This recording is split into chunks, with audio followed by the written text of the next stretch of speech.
Feliz Santo Sábado. Dios te bendiga, mi amado. Espero que te encuentres muy bien y feliz porque estamos unidos una vez más en este día bendecido y apartado en unidad de propósito y unidad de acción. ¿Cuál unidad? Preparados para alabar al Señor con fervor, con alegría, con gozo, con entusiasmo, dando un momento de adoración a Dios. Les recuerdo que la adoración es nombrar a Dios, exaltar a Dios basado en tu experiencia personal. Por ejemplo, si tú has experimentado el poder transformador de Dios, tú lo alabas y le dices: grande eres, oh Dios, grande es tu poder, que puedes sacar al hombre del lodo cenagoso y ponerlo sobre la roca, porque esa ha sido su experiencia, esa es mi experiencia. ¿Ok? Ahora, si yo no he vivido esa experiencia y digo eso, yo no estoy adorando, sino que estoy adulando, porque estoy repitiendo algo que no es una realidad en mi vida. Esa es la diferencia entre adorar y adorar. Entonces, hoy estamos gozosos porque venimos con un corazón sincero a adorar al Señor. Y si usted no tiene esa experiencia, no pasa nada.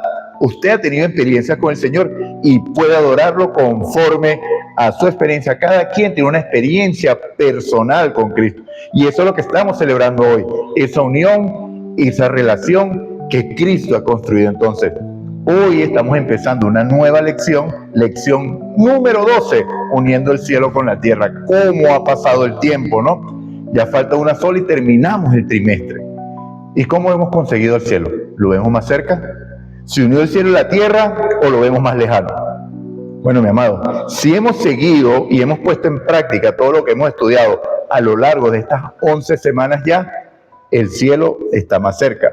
Porque ¿dónde está el reino de los cielos? El reino de los cielos ha acercado, porque el reino de los cielos es Cristo. ¿Cristo viviendo en dónde? Dentro de mí. Entonces, ¿dónde estoy viviendo yo? En mi hogar.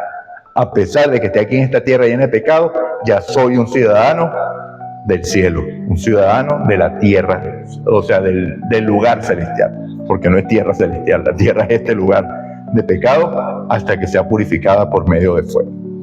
Entonces, mis amados, la lección tiene como título en esta semana, lección número 12 para el sábado 21 de marzo, la vida en comunión con los demás.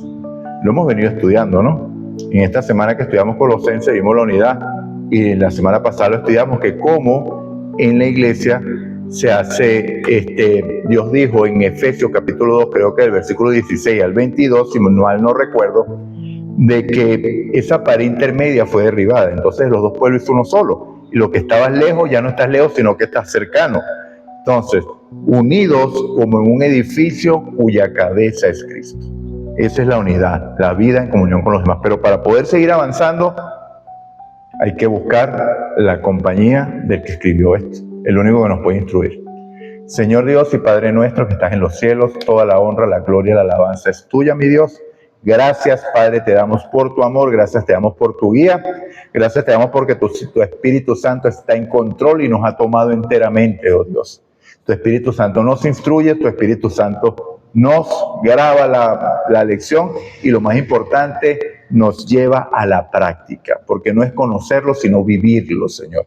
Porque no son los hacedores de la ley los que serán justificados, sino los que la viven, los que la ponen, no son los oidores, de la ley, los que serán justificados, sino los hacedores los que la ponen en práctica, mi Dios. Guíanos, perdona nuestros pecados, limpianos de maldad. Oración que hemos hecho en el poder y en el nombre de Jesús. Amén y amén. La vida en comunión con los demás. Mis amados, ¿cuál es tu primer campo misionero? La familia. El versículo para memorizar en esta semana lo conseguimos en Colosenses capítulo 4, versículo 6. Dice así: que su palabra sea agradable, sazonada con sal, para que sepan cómo conviene responder a cada uno. Vamos a ver cómo dice mi Biblia. La versión Reina Valera 95, porque cuando yo lo pongo los versículos allí, es de la Reina Valera 95, dice. Colosenses capítulo 4, versículo 6 dice: sean vuestras palabras siempre con gracia, sazonada con sal, para que sepáis cómo debéis responder a cada uno. ¿Ok? Bueno, lo único que cambia aquí es agradable. Bueno, mi amado, entonces, es importantísimo cómo respondes a los demás. Cuando te llaman, Juan, ¿qué pasó? ¿Qué necesitas? O, Juan, dime, ¿en qué te puedo ayudar? ¿Hay alguna diferencia entre esas dos formas de responder? Por supuesto. Ahora, ¿cuál es el primer campo misionero? Tu hogar, mi hogar. No podemos dar lo que no tenemos. Entonces, para poder sacar adelante una familia que es comparada a una empresa. O sea, ¿por qué? Porque, ¿qué es una familia? Una familia está constituida por un hombre y una mujer que firmaron un contrato, el matrimonio, ¿sí?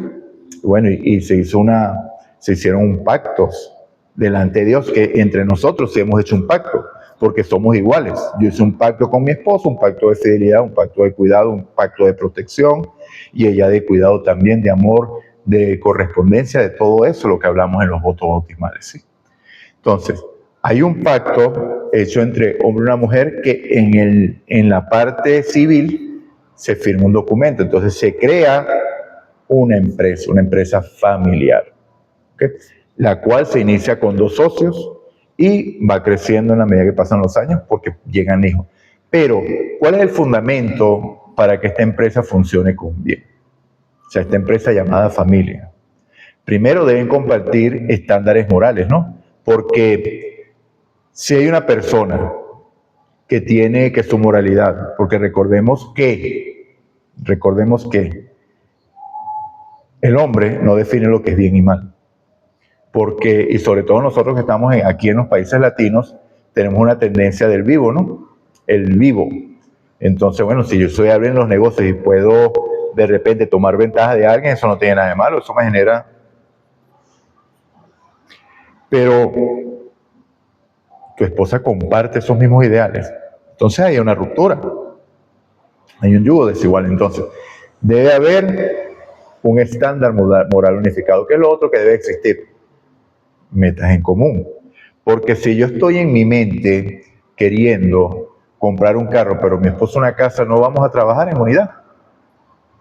Vamos a trabajar con diferentes objetivos y los resultados no van a lograr porque van a llegar momentos que van a chocar las dos concepciones o las dos metas, lo que queremos hacer, los dos objetivos, ¿sí? Y entonces, eso como principal, ¿ok? Hay muchos otros puntos que se pueden unir y que se pueden analizar, pero eso es lo principal. Tener la misma concepción o la misma mente o las mismas capacidad o, vamos a decir, tendencia moral y un mismo propósito. Ok, eso en la familia. Entonces, aquí voy con las preguntas. La primera pregunta para esta semana, tenemos 5 preguntas también para esta semana. La primera es, ¿qué define el estándar moral del mundo? Una sola cosa. Dios a través de su ley. No hay otra manera. Por eso es que la única definición de pecado es la definición que se consigue en 1 de Juan capítulo 3 versículo 4, porque dice que todo el que comete pecado infringe también la ley, porque el pecado es infracción de la ley. El único que puede definir qué es bueno y malo es Dios, ¿okay? Porque Él es nuestro hacedor.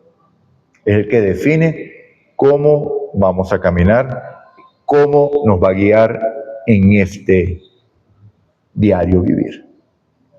¿Okay? Dios es el único. Tan cierto es esto que la primera mentira de Satanás, bueno, la segunda, porque la primera fue no moriréis, la segunda es que Dios bien sabe que el día que de él coméis, hablando del fruto de la ciencia del bien y del mal, engañando a Eva, serán abiertos vuestros ojos y seréis como dioses conociendo el bien y el mal. Entonces, ¿quién fue el que prometió que nos íbamos a convertir en mini dioses conociendo el bien y el mal? La serpiente Satanás. Entonces es claro que no lo podemos definir. Entonces la primera pregunta ya tiene respuesta. ¿Ok? Ahora, Pregunta número 2. ¿Cuál es el principio básico de la unidad? Interprételo en la lección y ponga la respuesta en los comentarios. Tercera pregunta. ¿Hay congruencia entre lo que dices y lo que haces? Cuarta pregunta. ¿Por qué es tan difícil predicar a la familia? Vemos personas que son muy misioneras y son unos, de verdad que aparentemente tienen una vida espiritual pujante porque van y dan estudios bíblicos y traen a la gente y se bautiza gente y termina un estudio y empiezan con otro y siguen ocupados con nosotros. Pero cuando uno analiza las vidas de ellos, vemos que tienen hijos y los hijos no están en la iglesia. O la hermana que antes venía con ella, la hermana, estoy hablando hermana de sangre, ya no volvió más. Entonces ahí hay algo que hay que poner la vista, no para juzgar, sino porque hay algo que está fallando allí. Entonces normalmente tiene que ver con la pregunta número 3, la última, ¿qué es necesario para que la misión sea cumplida? ¿Por qué la última pregunta viene orientada a la misión? Porque nosotros fuimos llamados por Dios para formar parte de la iglesia, ¿sí? Y al igual que la familia, la iglesia se convierte en una empresa multifamiliar, una familia en el cual hay un estándar moral común que es ¿cuál?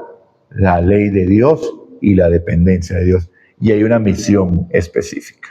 Hay una misión global para nosotros los adventistas del séptimo día, una misión específica.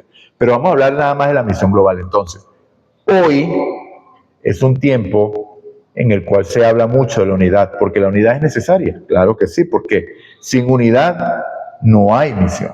Sin unidad no hay objetivo, lo estamos viendo. Porque cada quien va a ir por su lado y va a querer imponer su voluntad. ¿Y qué es lo que se va a generar? Conflictos.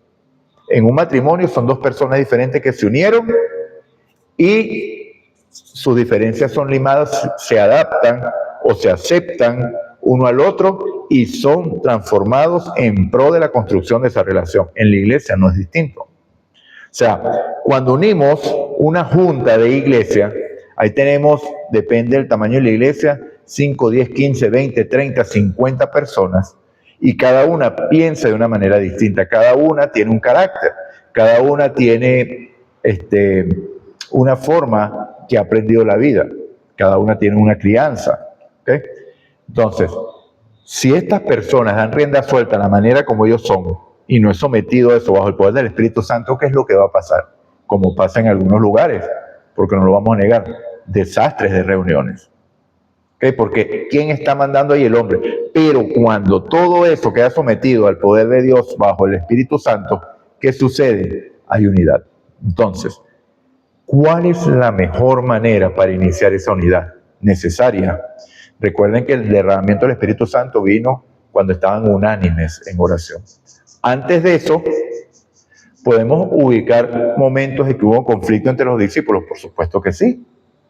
Por ejemplo, cuando vino la mamá de Juan y de Santiago y le dijo a Jesús, quiero que un hijo mío se siente a la derecha, a la izquierda. ¿Cómo creen ustedes que se sintieron los otros discípulos? ¿Y estos qué se creen? ¿Qué es lo que pasa aquí? ¿Y qué hablar de cuando Jesús llamó a Pedro, a Santiago y a Juan otra vez y le dijo, vamos al monte alto, y dejó a los otros 9 allá abajo? Ahora pueden entender por qué cuando se estaban enfrentando al demonio ese no lograron sacarlo, porque había falta de unidad. Entonces, ¿en qué debemos basar nuestra unidad? En la misión. Vamos a unirnos en pos de la misión y Dios se va a encargar del resto. Rindámonos a Dios para el cumplimiento de la misión, reconociendo que no es con mi fuerza, no es con mi conocimiento, no es con mis estrategias, sino es con el poder del Espíritu. Y por supuesto que tenemos que hacer reuniones y por supuesto que tenemos que trazar planes, pero cuando nosotros ayunamos, y les recuerdo que el ayuno no es dejar de comer para someter el cuerpo, también sirve, pero el ayuno es para tener un momento de comunión con Dios, tener una mente más clara, porque al estar el estómago vacío, hay más sangre en el cerebro, esto es lo que la ciencia ha determinado, y hay una mayor relación con Dios. Entonces, ayunamos, le decimos al Espíritu Santo que deseamos hacer su voluntad, y que nos tome enteramente, y los planes fluyen dirigidos por Él. Porque ¿quién es la cabeza? Cristo. Va a llegar el punto, amados, va a llegar el punto, porque es el mismo Dios, ¿o acaso Dios ha cambiado? Cuando nosotros leemos el libro del Hechos, ¿quién definía los lugares donde se va a predicar? Y el Espíritu Santo le pareció bien, ¿lo leemos o no lo leemos? O sea, más bien, ¿eso es una verdad que puede ser aplicada a la iglesia hoy día? Por supuesto que sí. Por supuesto que sí, porque es el mismo Dios. Entonces, el Espíritu Santo va a determinar, mira, Felipe, Santiago, Juan, Pedro, vayan y tomen de la calle 60 a la 25 y tú te vas a la 30 con 40, por poner un ejemplo. Allá yo voy a hacer llegar a la gente a la cual tú le vas a hablar y vas a decir las palabras que yo te diga. Vamos a llegar a ese punto, ya estamos llegando a ese punto. ¿Por qué? Porque estamos en un momento de rendición, de reconociendo nuestra incapacidad y empezando, por fin hemos entendido, a dejar a Dios ser Dios y dejar que Él no sea una cabeza figurativa en nuestra iglesia, sino que sea la cabeza real de la iglesia, la que manda, y nosotros obedecer. La gloria sea de Dios. Qué maravilloso. Esto nada más puede ser posible un sábado, que podamos hablar tan así abiertamente, inspirados por el Espíritu Santo que nos ha tomado enteramente. Bueno, mi amado, eso es lo que tenemos preparado, o lo que Dios tiene preparado. Mira cómo hay hasta que modificar el lenguaje, mira cómo Dios corrige de una vez. Es lo que Dios tiene preparado para esta semana. Empezamos el día domingo, vamos a estudiar la lección que se llama Cónyuges, padres e hijos, para el día lunes, relaciones laborales. Fíjense cómo es íntegro, obrando unos por otros y andando en la sabiduría. O sea que esta lección tiene mucho, porque ya aquí, por los títulos, vemos que es llevar a la práctica todo lo que hemos aprendido. Llevarlo a la práctica, así como lo hizo Jesús. Dios te bendiga, Dios te guarde. Vamos a orar. Señor Dios y Padre nuestro que estás en los cielos, gracias, Padre, te damos una vez más por tanto amor, por tanta misericordia, por el sacrificio que hiciste por nosotros. Gracias te damos, oh Padre, que nos recuerdas nuevamente que hay una misión que cumplir, y una misión en la cual tú has dado todo el poder, tú tienes todo el poder y tú vas con nosotros. Así que es una misión cuyo éxito está garantizado porque tú la planificas y tú la ejecutas. Simplemente somos instrumentos a tu servicio, Señor, la gloria es tuya. Perdona nuestros pecados, oh Dios, y límpianos de toda maldad, y haznos aprender bien todo esto para llevarlo a la práctica. Que nuestros hogares sean ese lugar que consideramos un pedazo de cielo en esta tierra. La gloria y la honra es tuya, mi Señor, nada más. Oración que hemos hecho en el poder y en el nombre de Jesús. Amén y amén. Dios te bendiga, Dios te guarde. Recuerda, si escuchas hoy su voz, no endurezcas tu corazón como la provocación.